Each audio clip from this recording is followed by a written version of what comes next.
My brother called me at 8:17 on a Tuesday morning. He didn't say hello. He didn't ask how I was doing. He simply said, "Dad left the house to me." Then he hung up. I sat there at my kitchen table for almost a minute, staring at my coffee. Because my brother wasn't supposed to own that house. And he certainly wasn't supposed to know what was inside my father's final will. But I didn't call him back. I didn't argue. I didn't threaten him. I smiled, because my brother had just made the biggest mistake of his life.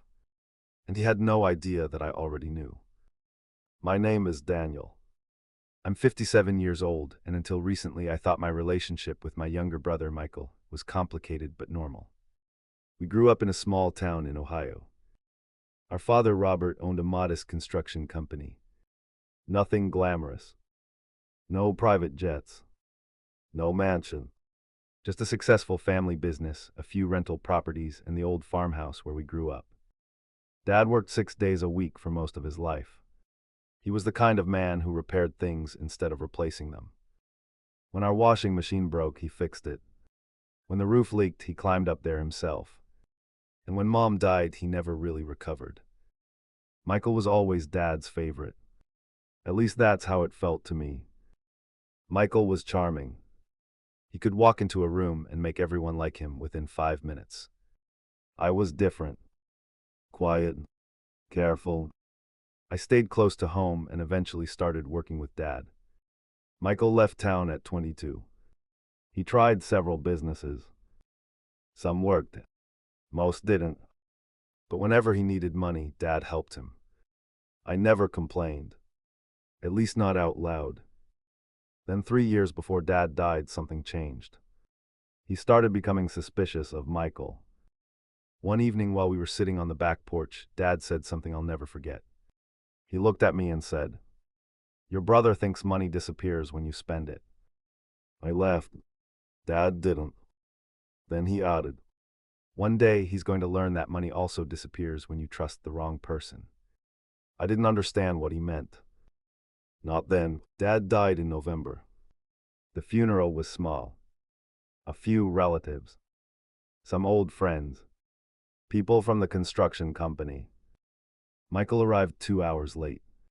He hugged me and cried. At least I thought he was crying. After the funeral, we started dealing with Dad's estate. There was the construction company. 3 rental properties.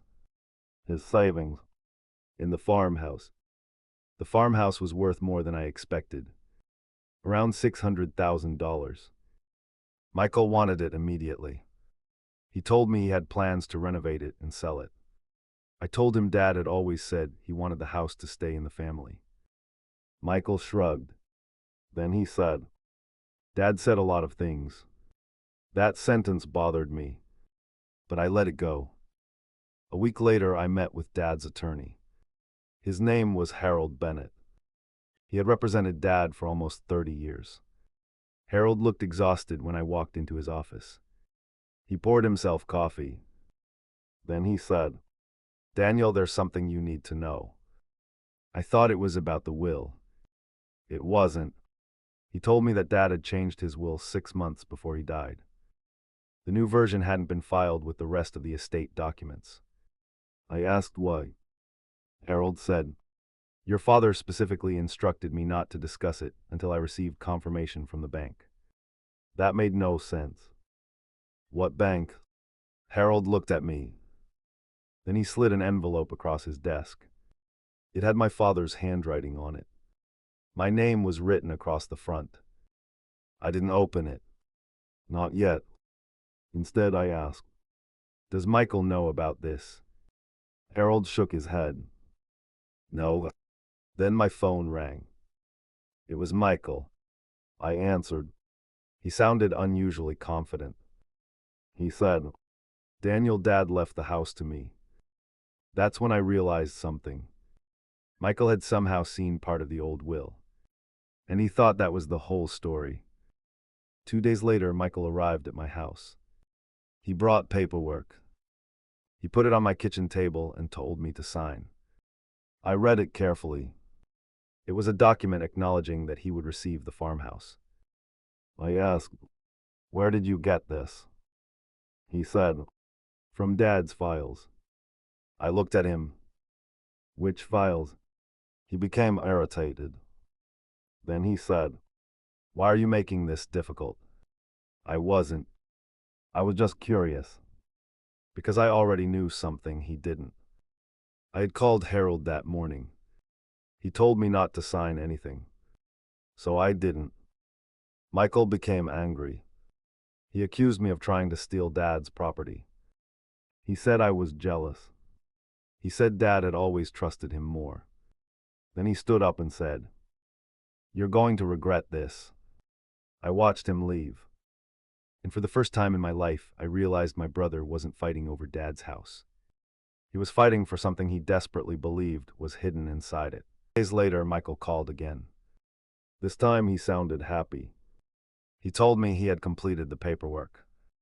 He said the farmhouse was officially his. I knew immediately that something was wrong. I called Harold. He was silent for several seconds. Then he said, "Daniel, don't do anything." I asked why. He said, "Because your father expected this." I couldn't believe what I was hearing. Expected what? Harold finally explained. 6 months before Dad died, he discovered that someone had been withdrawing money from one of his business accounts. Not thousands, millions, over several years. The money had been moved through shell companies and private accounts. Dad believed Michael was involved, but he couldn't prove it. So Dad created a second plan. He moved the majority of his remaining assets into a trust, and he left the farmhouse under the old will deliberately, because he wanted to see what Michael would do. I felt sick. I asked Harold, "How much money are we talking about?" He said, $2.1 million. I didn't speak. Then Harold said something even more shocking. "Your father didn't leave that money to you." My stomach dropped. Then who did he leave it to? Harold smiled. "Keep reading the letter." That night I finally opened Dad's envelope. Inside was a handwritten letter. It began, "Daniel, if you're reading this, then Michael has probably already taken the house." I stopped. My hands were shaking. Dad knew. He knew exactly what Michael would do. The letter continued, "I don't want you to fight him. Let him believe he won. The house is not your inheritance." Then I reached the final page. And that's when everything changed. Dad had left the $2.1 million trust to the employees of his construction company. Not Michael. Not me. The people who had worked beside him for decades. He wanted them to become owners of the company. But there was one condition. The trust couldn't be distributed until the missing money was recovered. And Dad had left instructions for how to find it. He had included bank records, invoices, names, dates, everything, including one name that made my blood run cold. Michael. The next morning I gave everything to Harold. We contacted investigators. Within 3 weeks they found the accounts. Michael had been transferring money through a company registered under his wife's name. He had been stealing from Dad for almost 5 years. The farmhouse wasn't his reward. It was his trap. Dad had deliberately left it under the old will because he knew Michael would rush to claim it. And that's exactly what he did. When investigators confronted him, Michael denied everything, until they showed him the records. Then he asked to speak to me. I almost refused, but I went. He looked completely different. No confidence, no anger, just fear. He asked, "Did Dad know?" I said, "Yes." He looked down. Then he whispered, "How long?" I told him, "Long enough." He started crying. Then he asked the question I knew was coming. "Are you going to testify against me?" I looked at my little brother, the boy who used to ride bicycles with me, the man who had betrayed our father. And I said, "I'm not doing this to hurt you, Michael. He looked up.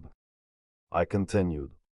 I'm doing it because Dad spent his entire life building something you tried to destroy. Michael eventually pleaded guilty. The farmhouse was sold.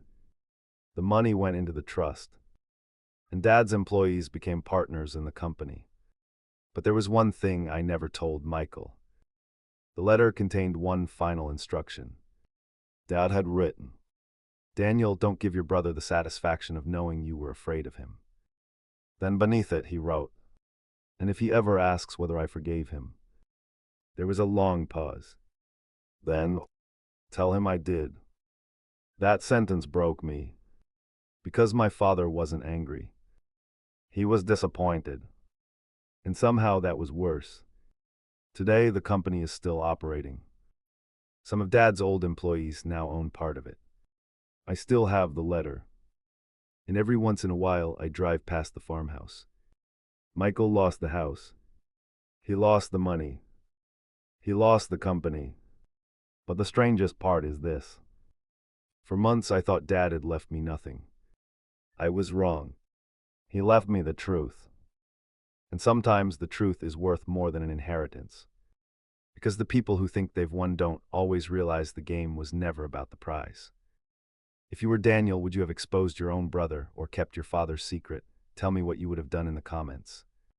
And if you enjoy stories about family secrets, betrayal, and unexpected revenge, subscribe to Kinfolk Confession. There's another story waiting for you.